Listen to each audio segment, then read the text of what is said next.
प्रयागराज में बाइकों को जलाया गया, पुलिस की गाड़ियों में तोड़फोड़ की गई और फिर उन्हें पलट दिया गया। आखिर ऐसा क्या हुआ था कि प्रयागराज में इतना हाई लेवल हंगामा देखने को मिला? दोस्तों, इस कहानी की शुरुआत शुरू करते हैं, जहां पर चंद्रशेखर आजाद को प्रयागराज में हाउस अरेस्ट किया गया था। जी हाँ, बीते दिन की अगर हम बात करें तो चंद्रशेखर आजाद प्रयागराज पहुंचे हुए थे, जहां पर उन्हें कुछ सुरक्षा कारणों का हवाला देते हुए हाउस अरेस्ट कर लिया गया। ये जब जानकारी, ये खबर जैसे ही बाहर पहुंची तो इस बात के विरोध में चंद्रशेखर के करीब 5,000 समर्थकों ने करछना इलाके में सड़क पर जमकर हंगामा किया। पुलिस की गाड़ियां तोड़ दी और बसों पर पथराव कर दिया। पुलिस की 8 और बसों समेत 7 प्राइवेट गाड़ियों में तोड़फोड़ करने की जानकारी सामने आई। दरअसल चंद्रशेखर आजाद जो प्रयागराज पहुंचे हुए थे, उसके पीछे की वजह यह बताई जा रही है कि वो कौशांबी और करछना में हाल ही में हुई घटनाओं में पीड़ित परिवारों से मुलाकात करने के लिए जा रहे थे। वो जब फ्लाइट से प्रयागराज पहुंचते हैं तो उसके बाद वहां पर तमाम पुलिसकर्मी पहुंच जाते हैं, उन्हें हालात का जो जायजा है वो बताते हैं और उसके बाद उन्हें सुरक्षा कारणों की वजह से सर्किट हाउस में ले जाकर के उन्हें हाउस अरेस्ट कर लिया जाता है।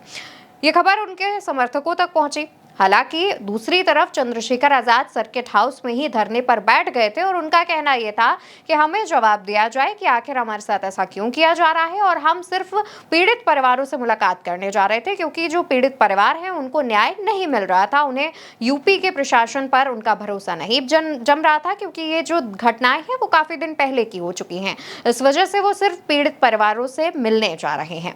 हालांकि दूसरी तरफ उनके समर्थकों में इस बात का गुस्सा था कि आखिर चंद्रशेखर आजाद को क्यों रोका जा रहा है, जिसके बाद ये मामला बढ़ा।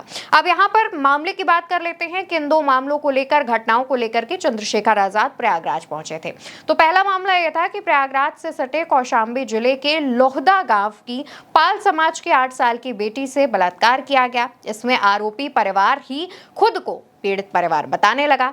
जो आरोपी था इसमें सिद्धार्थ, जिसका नाम सामने आ रहा है, तो आरोपी सिद्धार्थ को जेल भेजा गया। तो उसके पिता राम बाबू ने थाने के बाहर जहर खाया, जिससे उनकी मौत हो गई।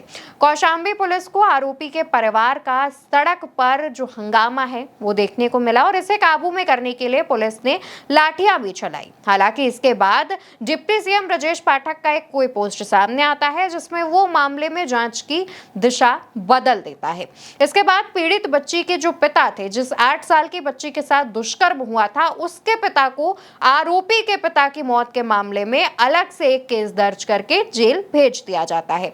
यानी कि आप सोचिए इस मामले को कितना ज्यादा कंफ्यूजिंग किया गया है। इसके बाद जब सवाल उठने शुरू हुए तो यूपी प्रशासन ने ये कहकर पल्ला झाड़ लिया कि वो इस मामले की जांच कर रहे हैं, जो भी इसमें दोषी होगा वो पता लगाया जाएगा। ये हो गया पहला मामला, कौशांबी चलेगा। अब दूसरे मामले पर अगर बात करें तो प्रयागराज में एक दलित शख्स देवी शंकर की 13 अप्रैल को हत्या कर दी गई थी। पुलिस ने 8 आरोपियों को गिरफ्तार किया, पूछताछ किया, जिसमें अफेयर की जो बात है वो निकलकर सामने आई, जिसमें पता चला कि 12 अप्रैल की रात देवी शंकर को दिलीप सिंह उर्फ छुट्टन उसके घर से लेकर आया। पहले सबने शराब पार्टी की, फिर लड़की से बातचीत के मुद्दे पर सबके बीच झगड़ा शुरू हुआ। बाद में 8 लोगों ने देवी शंकर पर जो हावी हो गए और पीट कर उसको मार डाला। ये जो जानकारी है वो निकलकर सामने आई और उसके बाद जब उसकी देवी शंकर की मृत्यु हो गई तो उसकी लाश के कपड़े उतारकर शराब में भिगो दी और आग लगा दी। लेकिन तेज हवाएं चलने के कारण जो उनका शव था वो पूरी तरीके से जल नहीं पाया। जब सुबह हुई, अधजली लाश मिली तो देवी शंकर के घर वाले काफी गुस्से में आ गए। उन्होंने हत्यारोपियों के घर पर न सिर्फ तोड़फोड़ की, बल्कि पोस्टमार्टम के लिए पुलिस को 2 घंटे तक शव भी नहीं उठाने दिया। वो ये न्याय मांग रहे थे, ये कह रहे थे कि आप हमें बताइए कि कैसे क्या इसमें जो हत्यारोपी हैं उनको गिरफ्तार कीजिए, एक्शन लीजिए, उसके बाद जो पोस्टमार्टम होगा। हालांकि पुलिस ने यहाँ पर मामला समझाते हुए पोस्टमार्टम के लिए लेकर गए और 13 अप्रैल की रात ही पुलिस ने देवी शंकर का जबरन अंतिम संस्कार करा दिया। इसके बाद लोग रोड पर इकट्ठा हुए, हंगामा शुरू हुआ और ये जो तमाम जानकारियां हैं वो निकलकर सामने पहुंची। अब दोस्तों, इन दोनों घटनाओं में एक तरफ जहां पर एक छोटी बच्ची से दुष्कर्म किया गया, तो वहीं दूसरी तरफ एक दलित समाज के युवक की हत्या कर दी गई। इन दोनों मामले को लेकर के चंद्रशेखर आजाद, जैसा कि अक्सर वो पीड़ित परिवारों से मुलाकात करने के लिए हर जगह पहुंचते हैं, वैसे ही वो प्रयागराज भी आए हुए थे, जहां पर उन्हें हाउस अरेस्ट किया गया। हालांकि चंद्रशेखर सर्किट हाउस में भी धरना देते रहे, जहां पर उनके साथ तमाम उनके समर्थक देखे गए। लेकिन उसके बाद जिस तरीके से प्रयागराज में यह हमला हुआ, उस पर पुलिस अब एक्शन लेने की बात कह रही है, क्योंकि हंगामा जो हुआ था वो काफी बड़े लेवल पर हुआ था। पुलिस की तमाम गाड़ियां जो है वो फूंक दी गई, यानी कि उनमें हमला करके उन्हें पलट दिया गया। कई बाइक्स में आग लगा दी गई। हालांकि चंद्रशेखर आजाद से जब इस मामले पर मीडिया चैनलों ने सवाल किया, मीडिया कर्मियों ने सवाल किया, तो चंद्रशेखर ने साफ साफ कहा कि हंगामा करने वाले उनके समर्थक हैं ही नहीं। चंद्रशेखर मीडिया कर्मियों पर भड़कते हुए कहते हैं कि कल को कोई भी आकर नीला गमछा डाल करके तोड़फोड़ करेगा तो क्या वो आजाद समाज पार्टी का हो जाएगा? इस तरीके से अगर कोई दूसरा गमछा डालकर आएगा तो क्या वो भाजपा का हो जाएगा?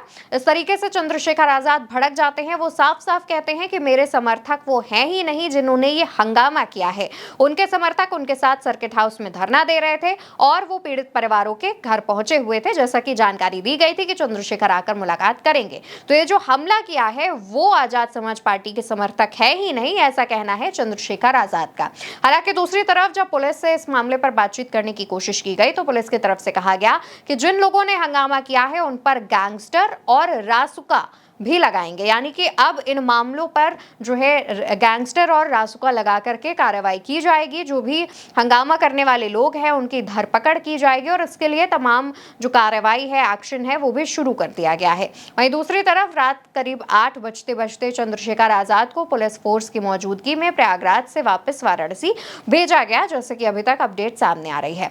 इस पूरे मामले पर चंद्रशेखर आजाद ने साफ साफ कह दिया है कि ये उनके समर्थक हैं ही नहीं। दूसरी तरफ पुलिस की तरफ से कहा गया है कि कई ऐसे लोग हैं जिनको गिरफ्तार कर लिया गया है। वहीं कुछ ऐसी बाइकें भी वहां पर खड़ी मिली जो कि काफी समय तक कोई भी लेकर नहीं गया। पुलिस ने उन बाइकों को जब्त कर लिया गया है। ऐसा पुलिस का मानना है कि ये बाइकें उन लोगों की हैं जो हंगामा करने के लिए इन बाइकों से आए थे और जब पुलिस ने उन्हें खदेड़ने की कोशिश की तो अपनी बाइक छोड़कर भाग गए। अब उनके जो मालिक हैं उनका नंबर निकाल कर उन्हें नोटिस थमाया जाएगा और पूछताछ के लिए बुलाया जाएगा। फिलहाल अब देखने वाली बात होगी कि अब इस पूरे मामले पर एक्शन क्या लिया जाता है। इस पूरी अपडेट पर आप क्या सोचते हैं, आपका क्या कहना है, कमेंट सेक्शन में बताइएगा और भारत एक सोच को सब्सक्राइब करिएगा।